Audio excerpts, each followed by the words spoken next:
Hello friends, स्वागत है आपका मेरे इस यूट्यूब चैनल पर स्टडी विद निशा। आज हम करेंगे 12th क्लास की पॉलिटिकल साइंस और पॉलिटिकल साइंस का चैप्टर नंबर 2 है हमारा।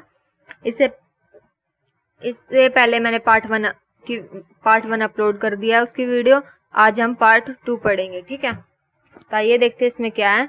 जो हमारा इस पार्ट 2 का जो पहला टॉपिक हो जाएगा वो ये है कि कांग्रेस पार्टी को इतना भारी बहुमत क्यों मिलता था, उसके बारे में पढ़ेंगे। देखिए, जो पहला पॉइंट हो जाएगा वो ये है कि देखिए, एकमात्र ऐसी पार्टी थी कांग्रेस जिसका गठन पूरे देश में था। मतलब कि कांग्रेस जो है वो एक ऐसी पार्टी थी जिसका जो गठन है ना वो पूरे देश में था।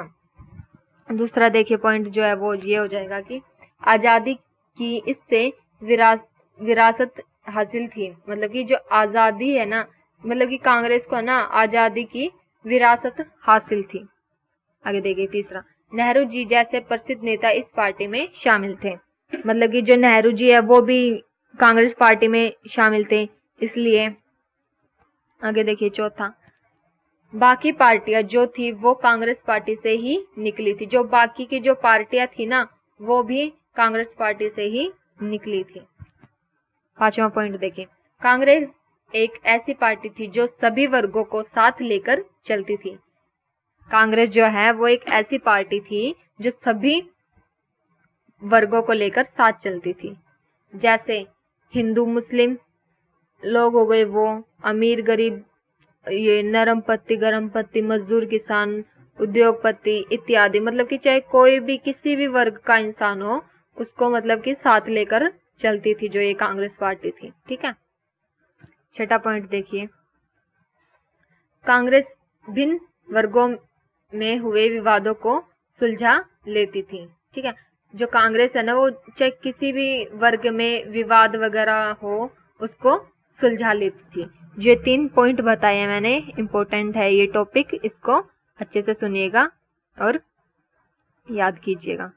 आगे देखते हैं हमारा नेक्स्ट टॉपिक, विपक्ष पार्टियों का उद्भव कैसे हुआ। जो विपक्ष पार्टियां थी ना उसका उद्भव कैसे हुआ।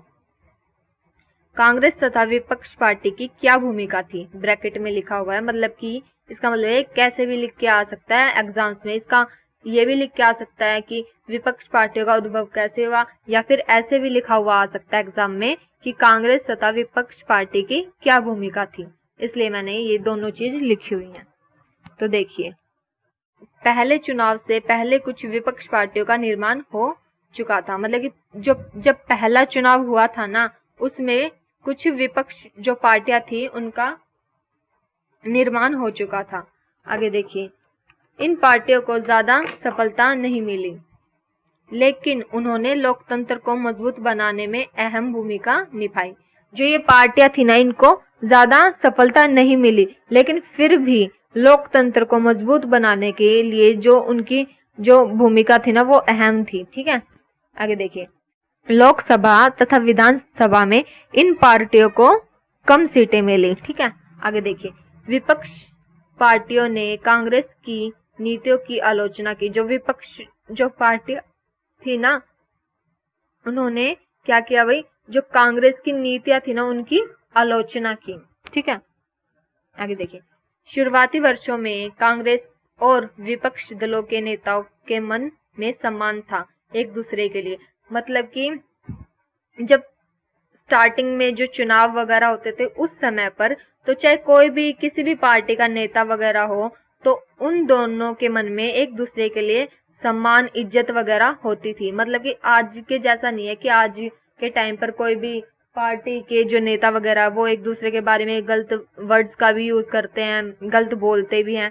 तो मतलब उस टाइम पर उस समय पर ऐसी ये चीजें नहीं होती थी, चाहे वो किसी भी पार्टी से रिलेटेड हो, लेकिन उन दोनों के मन में एक दूसरे के लिए सम्मान इज्जत ये सब चीजें होती थी।